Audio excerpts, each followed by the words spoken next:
जाकर कोई Indian captain Shubman Gill को यह बता दो कि ये जो टीम इंडिया है ये शुभमन गिल की टीम इंडिया है, ना कि गौतम गंभीर की। जी हां, वो शुभमन गिल जिन्होंने इस सीरीज में 700 से ज्यादा रन लगा दिए। उनकी बैटिंग को लेकर के सब बहुत ज्यादा इंप्रेस हैं, लेकिन उनकी कप्तानी और टीम की सिलेक्शन को लेकर के बहुत लोग सवाल उठा रहे हैं। और अब तो सुनील गावस्कर ने वो बात कह दी जो फैंस लगातार कह रहे थे। सुनील गावस्कर ने हाल फिलहाल में टीम को लेकर के कहा कि यार पहले जाकर के कोई शुभमन गिल को ये बताओ कि ये उनकी टीम है, उनको अपने हिसाब से चलाना है, ना कि हर वो बात जो गौतम गंभीर के हैं उस हिसाब से टीम नहीं चलती है। वो हेड कोच हैं, आप कैप्टन हो, कल को कुछ भी होगा सवाल आपसे किया जाएगा। हालांकि उन्होंने ये भी कहा कि हमारे टाइम पर हेड कोच नहीं हुआ करते थे, तो मुझे ये नहीं पता कि हेड कोच और कप्तान की डायनेमिक्स कैसी होती है, बिकॉज हमारे टाइम पर असिस्टेंट मैनेजर होते थे और हम फॉर्मर प्लेयर्स होते थे। हम लंच के टाइम पर या फिर डे एंड पर जाकर के उनसे चीजें डिस्कस करते थे, लेकिन एज सच कोई हेड कोच नहीं होता था।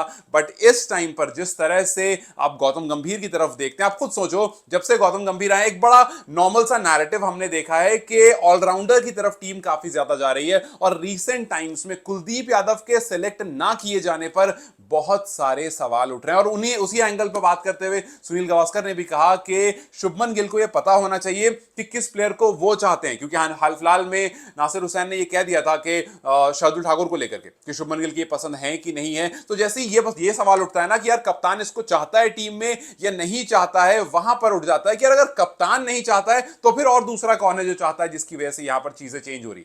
क्या वाकई गौतम गंभीर का इन्फ्लुएंस इतना ज्यादा हो गया है कि वो कप्तान से ज्यादा ऊपर चढ़ गया है और जो भी फैसले इस टाइम पर लिए जा रहे हैं वो गौतम गंभीर के थ्रू लिए जा रहे हैं? क्योंकि आप देखिए, जब आप टीम की तरफ देखेंगे, जब आप गौतम गंभीर की तरफ देखेंगे, जब से वो टीम में आए हमने देखा एक चीज कि यार वही गेंदबाज ज्यादा आपके फेवरेबल रहता है जो बल्लेबाजी कर सकता है। सो एक जो ऑलराउंडर वाला गौतम गंभीर का अपना अपना मानना है कि यार ऑलराउंडर टीम में ज्यादा होने चाहिए। आप मल्टीपल ऑलराउंडर के साथ उतरते हो, लेकिन आप कुलदीप यादव जैसे गेंदबाज को बाहर रखते हो। और हाल फिलहाल में बहुत बार इस बारे में बात हुई, अश्विन ने भी कहा कि यार आप एक बात समझो, आपने शार्दुल ठाकुर को खिला दिया, उन्होंने 30-40 रन मार दिए, लेकिन वहीं अगर आप कुलदीप यादव को खिलाओगे, वो आपका मेन गेंदबाज है, शार्दुल आपके मेन गेंदबाज नहीं है। तो कुलदीप को खिलाने का फायदा यह होगा कि आपको विकेट्स मिलेंगी। आपको जैसे ही तीसरे चौथे या पांचवें दिन तक पिच पहुंचेगी, जैसे ही विकेट्स पर टर्न हल्का नहीं भी शुरू होगा, तब भी आप देखो यार रविंद्र जडेजा और वॉशिंगटन सुंदर विकेट्स ले रहे हैं। सो जब ये स्पिनर्स विकेट ले सकते हैं तो कुलदीप तो दोनों तरफ बॉल टर्न कराते हैं, स्पिनर हैं। और हरभजन ने भी कहा था कि बेसबॉल का जो स्टाइल है उसको कुलदीप बड़े आराम से काट सकते हैं। सो कुलदीप यादव का सिलेक्शन ना होना, बार बार उनका सिलेक्शन ना होना और बार बार उनकी जगह पर किसी ऑलराउंडर को पिक करना, ये बहुत सारे फॉर्मर प्लेयर्स के दिमाग में सवाल खड़ा करता है। और सुनील गावस्कर ने तो भाई साफ साफ कह दिया कि भैया शुभमन गिल आप समझ जाओ इस बारे में कि कल को कुछ भी होगा, कोई नहीं जाएगा, कोई नहीं जाकर के इनसे पूछने जाएगा कि हाँ जी गौतम गंभीर आपने ऐसा क्यों, क्योंकि टीम सिलेक्शन वो होती है जो वो कप्तान चाहता है। आपको याद होगा 2011 का वर्ल्ड कप जब टीम इंडिया का स्क्वाड सेलेक्ट हो रहा था, गैरी क्रिस्टल जो उस टाइम पर कोच थे, उन्होंने रीसेंट टाइम्स में बताया कि उस टाइम पर युवराज सिंह के अगेंस्ट बहुत सारे लोग थे, बहुत कह रहे थे यार युवराज सही नहीं होगा, युवराज की फॉर्म ऐसी है वैसी, मतलब बहुत सारे लोग थे जो युवराज के फेवर में नहीं थे। लेकिन कप्तान एम एस धोनी ने कहा था कि मुझे युवराज अपनी टीम में चाहिए।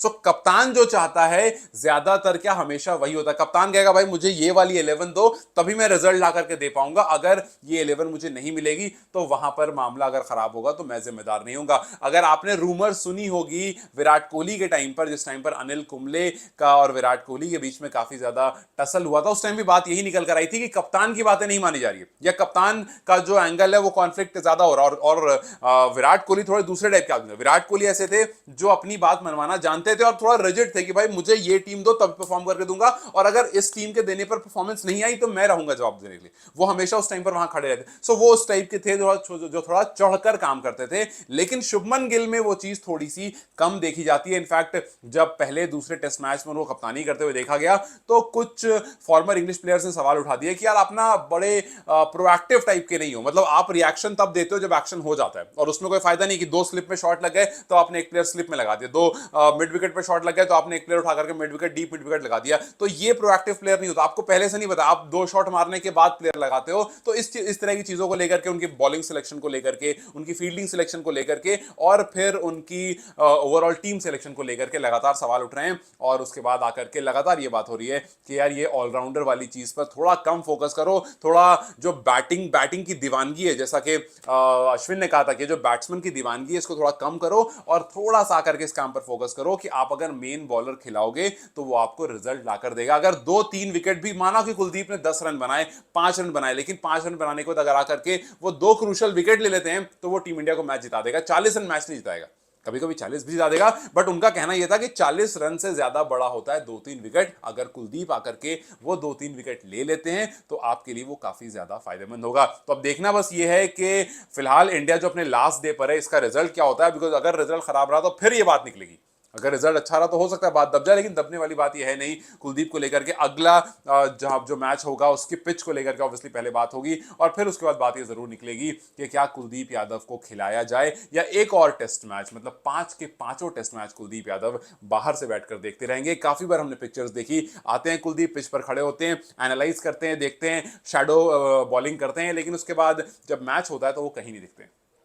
तो अब देखना है कि क्या कुलदीप यादव को सिलेक्ट किया जाता है। इतने सारे लोग जो कुलदीप की डिमांड कर रहे हैं, और जो अब सुनील गावस्कर ने कह दिया कि भैया टीम तुम्हारी है, फैसले तुम लो, कल को जवाब तुम्हें देना पड़ेगा, क्या इसका कोई चेंज देखने को मिलता है? खैर, आपके हिसाब से क्या अगले मैच में शुभमन गिल सेलेक्ट करेंगे कुलदीप यादव को? एक बार फिर से हमें वही ऑलराउंडर वाली लहर टीम इंडिया में बहती हुई दिखेगी? What do you think? मुझे कमेंट सेक्शन में जरूर बताएं। Till then you guys take care, I will see you very soon.